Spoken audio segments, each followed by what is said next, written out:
Guys, welcome back to Cooking at Pam's Place. We are getting ready to make a 5-flavored bake sale cake.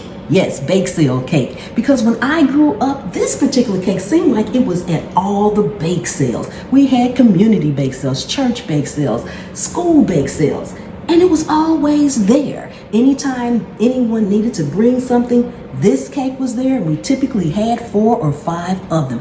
It is amazing, but I'm going to be doing a couple of things today that I've never done before, and I'm going to do them with you. But before we get started, if you are new to the channel, welcome, welcome, welcome. Thank you so much for coming and hanging out with me today in my kitchen. I really do appreciate you guys.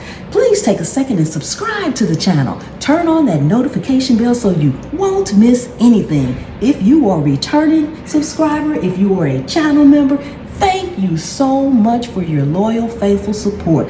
I appreciate each and every one of you all. So come with me. I'll show you what to do.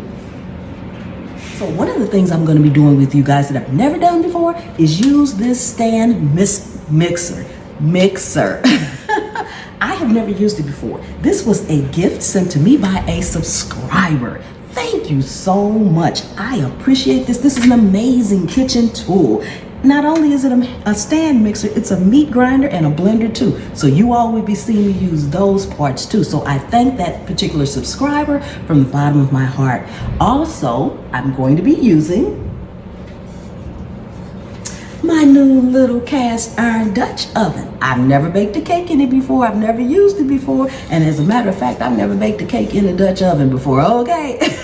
So we're going to do that together. And then this is a small Dutch oven. So, and I know this cake yields a lot. So I'll probably end up putting just a portion of it in here and baking it in here and using the other portion in a regular cake pan. I even have my manual here in case I get stuck on the mixer. But the first thing I'm going to do is you need cake flour, and I'm going to, anything that I'm using today, like for my cast iron Dutch oven, I'm going to be using my cake goop. So I will leave the link to these things, that this is my cake goop and my cake flour.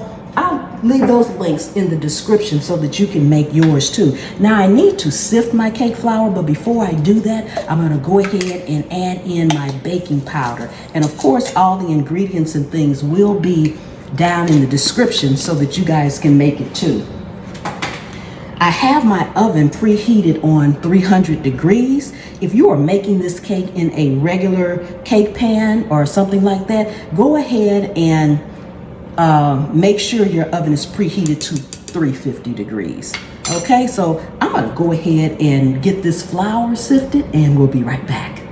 So you can use any flavors you want, but the 5 flavors that I am using today will be rum, coconut, lemon, and vanilla. Now, the 5th one is an almond extract, and I'll be using that in the glaze. So I'll put the other 4 actually in the cake, and I will put the almond extract into the glaze. So the first thing we want to do, I'm going to cream my butter with the sugar, which the sugar I don't have out here, so I'll grab that. Cream the butter, but before I start creaming the butter with the sugar, I want to go ahead and make sure that my butter is soft. It's already softened, but that it's mixed or creamed completely first, nice and smooth. So I'm going to get these in here, grab my sugar, and I am using 3 sticks of butter. Now, when I sifted my flour, I put in baking powder into it, but I did not add any salt into my flour because my butter is salted. So because I'm using salted butter, I will not put any extra salt into the actual recipe. Oh, let's see here.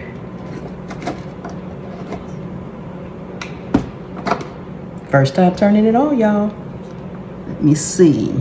This is just a clock. I'm gonna leave it flashing. I'm not gonna set it because I don't leave it plugged up. So, and I don't think I need that, so.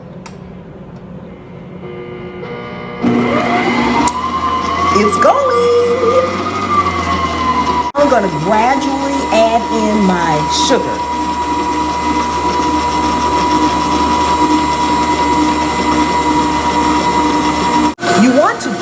your sugar and butter for about 10 minutes. I know it's a long time, but don't skip that process, okay? Go ahead, take the time, cream your butter and sugar. I will go in once or twice and scrape down the sides, and I'll show you that as we're doing it. So we're gonna let this cream and we'll be back.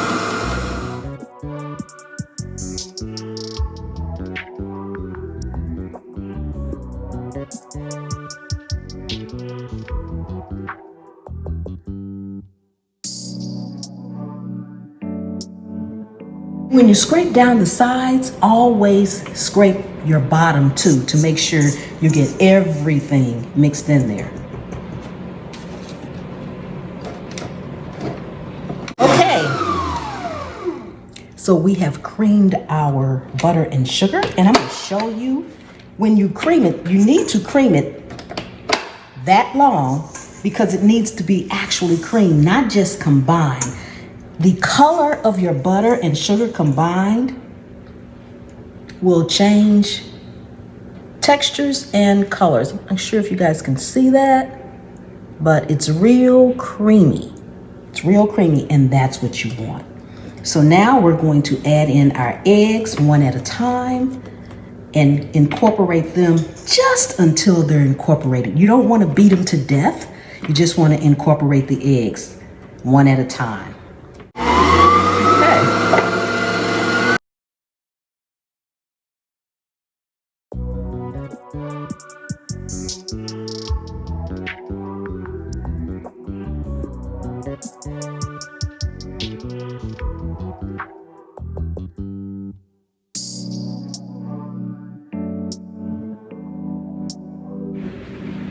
So now I'm going to lift it up and just scrape my bowl down again since I put the eggs in, and then we're going to mix one more time before we head to our flour, putting our dry ingredients into this mixture. Okay, so we have our milk here, and what we want to do now is add our extracts into the milk. I'm not going to use a lot of the lemon and a lot of the coconut because those are strong flavors. So I'm using the lemon now, and I'm just going to use just a tad bit.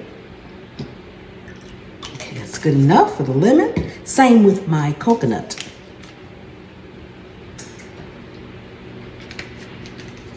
A little bit more rum and quite a bit of vanilla. Okay, so now you want to give your milk just a quick stir to combine your extracts in there. And again, use the flavors that you like. Might want to put a little pineapple in there. Okay. So now we're going to blend in our flour and our milk, alternating. We're going to start with flour. We're going to end with flour.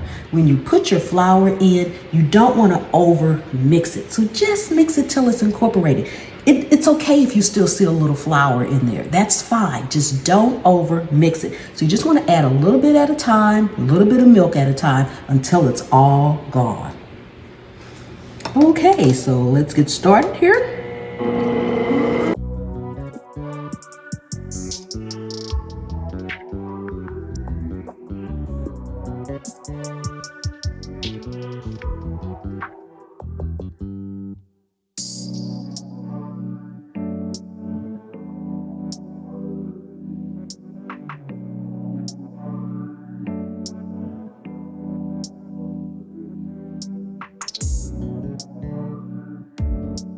Okay, everything's mixed.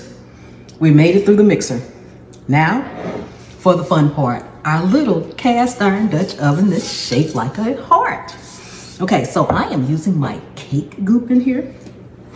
So I have just a silicone brush, and I'm just gonna brush it in.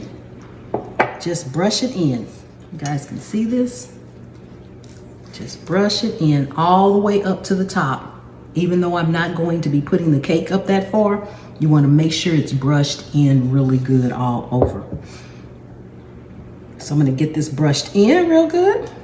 And when you're using cake goop, before I finish this up. If you're using cake goop, you want to brush it in right before you get ready to put your batter in. I know most recipes tell you to prepare your pans first, not with cake goop. With cake goop, you want to use it right before you get ready to pour in your batter, your cake batter. Okay, so we're gonna bake this 300 degrees Fahrenheit for about an hour to an hour and a half. It's just a small pan, so I'm not exactly positive, but I'm gonna set my timer for an hour and look at it at that point, and then judge from there if I need to go another 30 minutes or what. And this little cake pan is holding quite a bit. I might have enough for a muffin or two, maybe. Oh my gosh. I'm not filling it all the way up because this cake is going to rise. And there's a little line, you can see it from the outside. I'm filling it up to right about there on the inside. That should give it enough room to expand. So let me get this all in here and we'll be right back.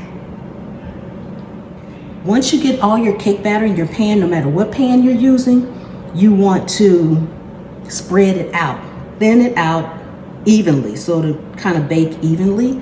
You don't have any lopsided cake there. Okay, so it's probably about as even as I'm going to get it.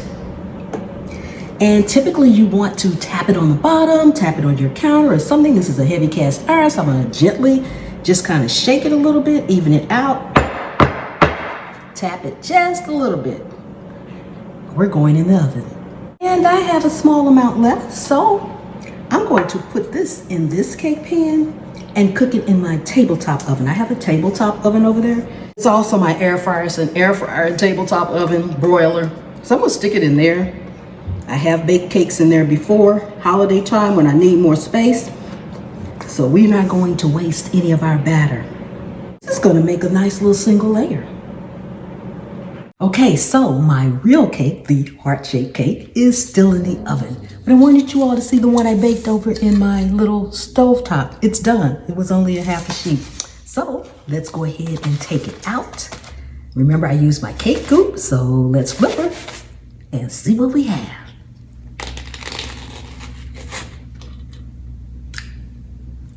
It's pretty. Look at that. Came right on out the cake. No fuss, no muss. Oh my goodness. This looks amazingly delicious. I really want to flip it over because I want the other side on the top. I am going to glaze this one too. We'll just slide it over. You all can see what the top looks like. I'm just putting it on this little paper plate for now. So this is the top of that one came out. It's not perfect, but it's in my little oven. So it'll work. Okay, we'll be back when the other one's done. Nice and clean. Okay, it looks like we are all done. Oh my goodness. Of course, this little thing is hot. It looks pretty. Let's see if I can turn around so you all can see it. I'm gonna let it cool 5 or 10 minutes. Look. Oh my goodness. Amazing. Oh my goodness. I love it. So making the powdered sugar. We're not making powdered sugar. Making the glaze, you'll need some powdered sugar. Yes, I opened it upside down. This is where my 5th flavoring is going to go. You can easily put all 5 flavors in there and just make a plain simple glaze, but I like to put a little flavoring in my glaze as well. So I'm using my almond extract, and you'll need some milk. It doesn't have to be room temperature. So I'm not measuring, but I'll have the measurements for you guys in the descriptions, which will be below the video. You'll see words that say show more. Click that and it'll expand the field. Okay, so I'm gonna just pour some in. And that's a small cake. I think I'm gonna pour the glaze all over it. Why not? So I hope I make enough. I'm gonna put a little of the extract in and then just a tiny bit of milk. You wanna put a tiny bit of milk in, and almond extract is pretty strong, so I'm gonna start with that first. I'll probably taste it. Put just a little bit of your milk in because that's going to make it easier for you to make the glaze smooth. And then once you get it nice and smooth, you can make it thinner because it needs to be pourable by adding a little bit more milk. So we're just going to add a little bit. And I think I poured way too much. But we'll see. I think I poured way too much milk in there. That's okay. If I did, I can add more powdered sugar and a tad bit more extract. Okay, so we are nice and smooth, and this is the way you want it. Nice and pourable.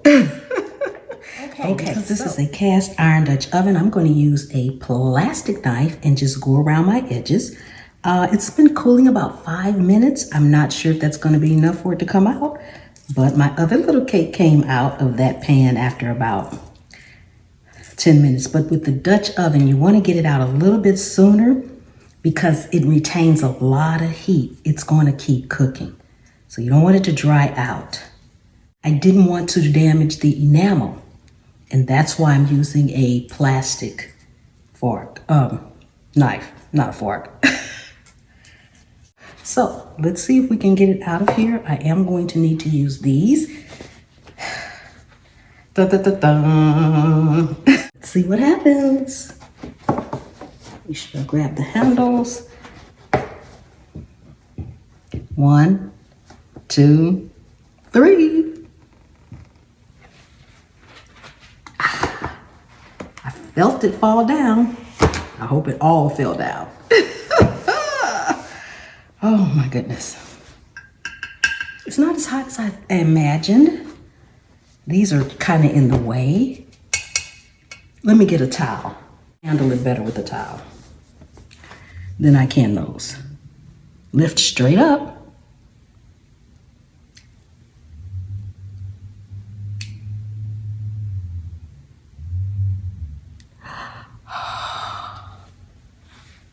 Okay, not bad. We got one little section. We're gonna glaze that over. But for the first time me using that, this is amazing. Let me see, push it over a little bit. Had I let it sit just a little bit longer, to cool just a little bit longer, this little section right here would have came right on out. But overall, this is amazing. Look at that. Look at that. It is amazing. Okay, so we are going to pour our glaze over here.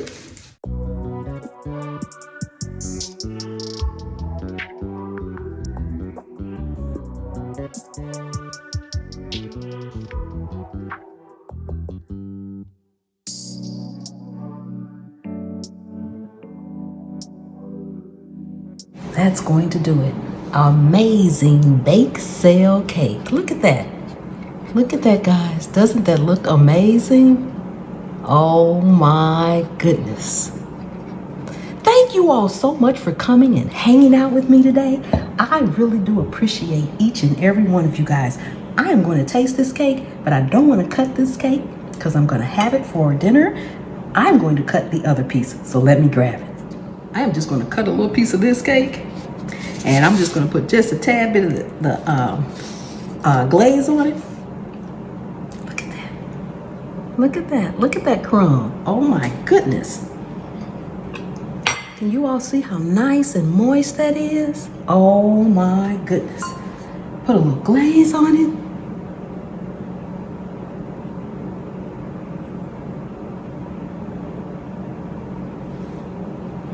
Now I need to grab a fork. Let's taste this. 5 flavor bake sale cake.